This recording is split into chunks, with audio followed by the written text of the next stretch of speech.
on, Internet? Brandon and Jazz from Nerdlocker.com, and we've got some comic book news for you. Verily.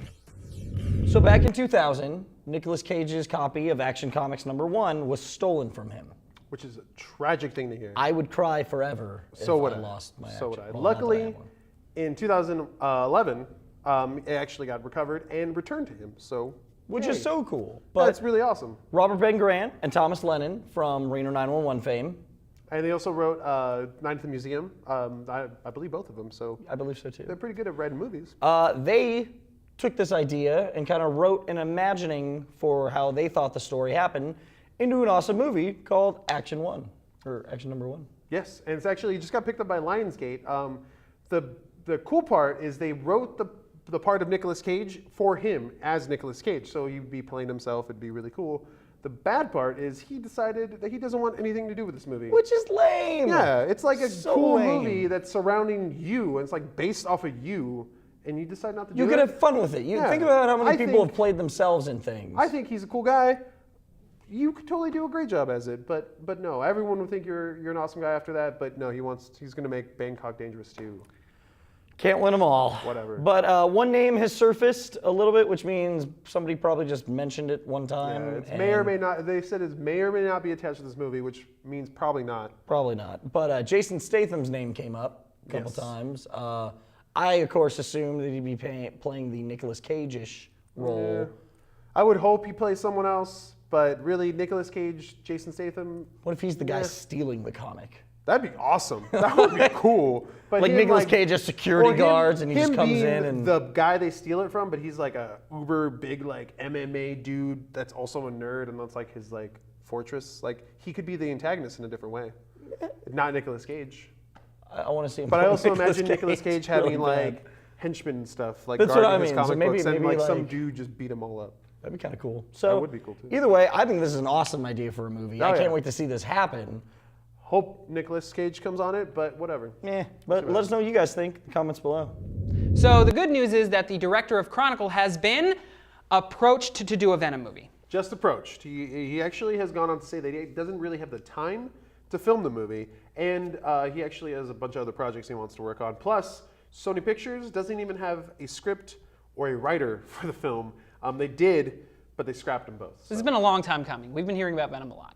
Pre-production's been going on for like 5 years in this movie, so it's nice to see that it's getting some play, but truthfully, we here at Nerdlocker think things should go a little differently. Yeah, I actually think that Sony could do it right if they decided to, say, do take a note from Marvel and do an after-the-credits scene in Amazing Spider-Man where they show the borning of the symbiote somehow, they just go to space and get the symbiote somehow. It's not important. Jonah Jameson's son, John Jameson, goes to the moon, in the movie, and when he comes back, it's like this thing at the end. That's the last credits. That's it. It's a news story or something. And then we move into the Venom movie, completely self-contained, not having anything to do with Spider-Man, other than maybe a little bit of a Daily Bugle here or something like that. Maybe Peter Parker. Something small. Peter Parker could be an antagonist in that movie too. That would be great. Which would be really awesome because you never really see that. You've never seen that in a movie. You rarely see that in the comic books, and you never see that in the show. So that would be really interesting and fun. Unfortunately, though, I don't think that Marvel and Sony would ever really work together that well. No, that's my idea is that Sony should not even make any more Spider-Man or Venom movies. Marvel should buy the rights and use them, and if anything, Marvel steal the rights for Venom now, buy them with whatever money you make from Avengers, so that way... Which is going to be a lot, of course. It's going to be, you're going to make a lot of money. If you don't buy Spider-Man and Venom, you should at least get Fantastic Four or work on X-Men. Absolutely. Get that away from there. No more first classes, no more... But that crap. Restart X-Men. But I'm not very hopeful though that will actually happen in our lifetime. Well, maybe our parents' lifetimes. Not in our parents' lifetimes. Maybe in ours. I hope my grandchildren can see like a Marvel-made Spider-Man movie. Yeah, that would be nice. We could always start a riot though and make it happen. Or hunger strike. No, not a hunger strike now. But no, I got a better idea. Comment riot. Comment riot below. Hunger strike or comment riot. Whatever. Comment riot. Hunger strike. Eat all you want. Yeah. Eating is good. Hunger strike. You know, Bobby, I hate that Marvel comics are always $3.99.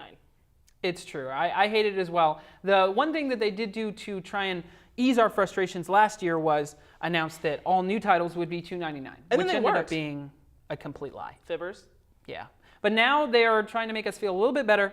They're throwing us a bone by saying if you buy any $3.99 comic, it will come with a free digital edition of it. Which I can see the appeal in. I really don't like the digital comic craze. I really feel like it's gonna ruin like books, and I hate that. But I see the appeal. I totally understand. There are times when we have to review comics, and it's nice to have it on my phone. I can do it at work. I can do it while we're in the green room, and just get it done with. So to that appeal, I kind of like it because mobile, you can do stuff when you're sitting. Yeah. But at the same time, I would still totally read a big comic. I don't care. I love it and hate it. First off, I am a collector, first and foremost. I love alphabetizing my comics.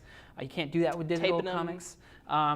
I love it because of the convenience factor. Like you said, you can read it on your phone, your tablet, whatever. Another reason I don't love it, because of course I'm a collector too, but another reason I don't love it is that I can see Marvel's evil plan hatching. Yeah, we all can. I mean, they clearly want us to switch over to digital. It saves them a lot more money, and they can still charge us the same amount. Exactly. Because Which there's is- no That's barrier why I on think it. it makes me angry, because I'm not going to pay $3 for something that comes on my phone. Yeah, and there's no print to it. The most expensive part about comics is no longer happening. It's digital now. Yeah. So, I don't know. Like I said, it's convenient, but there's a downside. Yeah. What do you guys think? So in June, Brian Michael Bendis has announced that he will be making history yet again in Marvel with Spider-Man. Oh, I wonder what they're gonna do this time. Yeah, that's what I'm saying. over it. Every time Bendis comes out with something, it's gonna change history. And the first couple issues, the beginning half of the story, is It's awesome. awesome.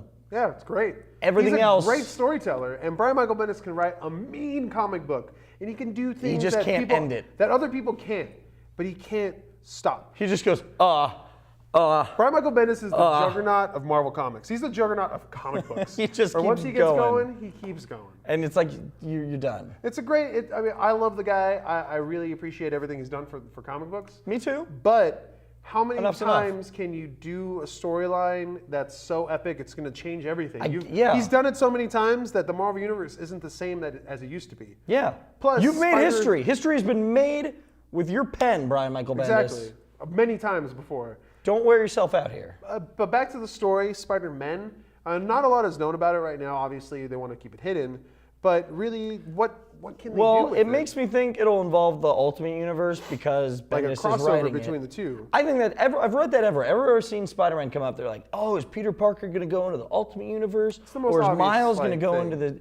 I don't think that's it, but It might be different, but if that does happen, like, the reason I keep thinking that can't be it, because that sounds like the most lame idea.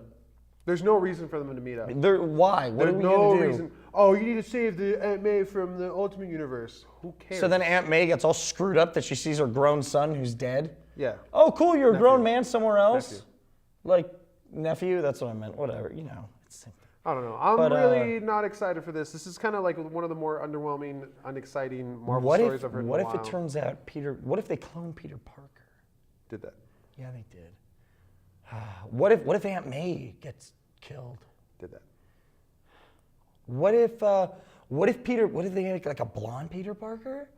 And they already did it all. they It's been already done. did it I love all. Spider-Man, but what are we doing here? Stanley did it. Stanley did it. Stanley did it. So, Or Straczynski did it. yeah. That's So the better I one. guess what we're trying to say is it's like the lamest news we've heard from Marvel. Get off your high horse, Brian Michael Bendis. Hand the reins over to someone else. Like Matt. Switch off with Jeff Johns, dude. That's what I'm saying. No, keep Jeff Johns in DC. No, switch off.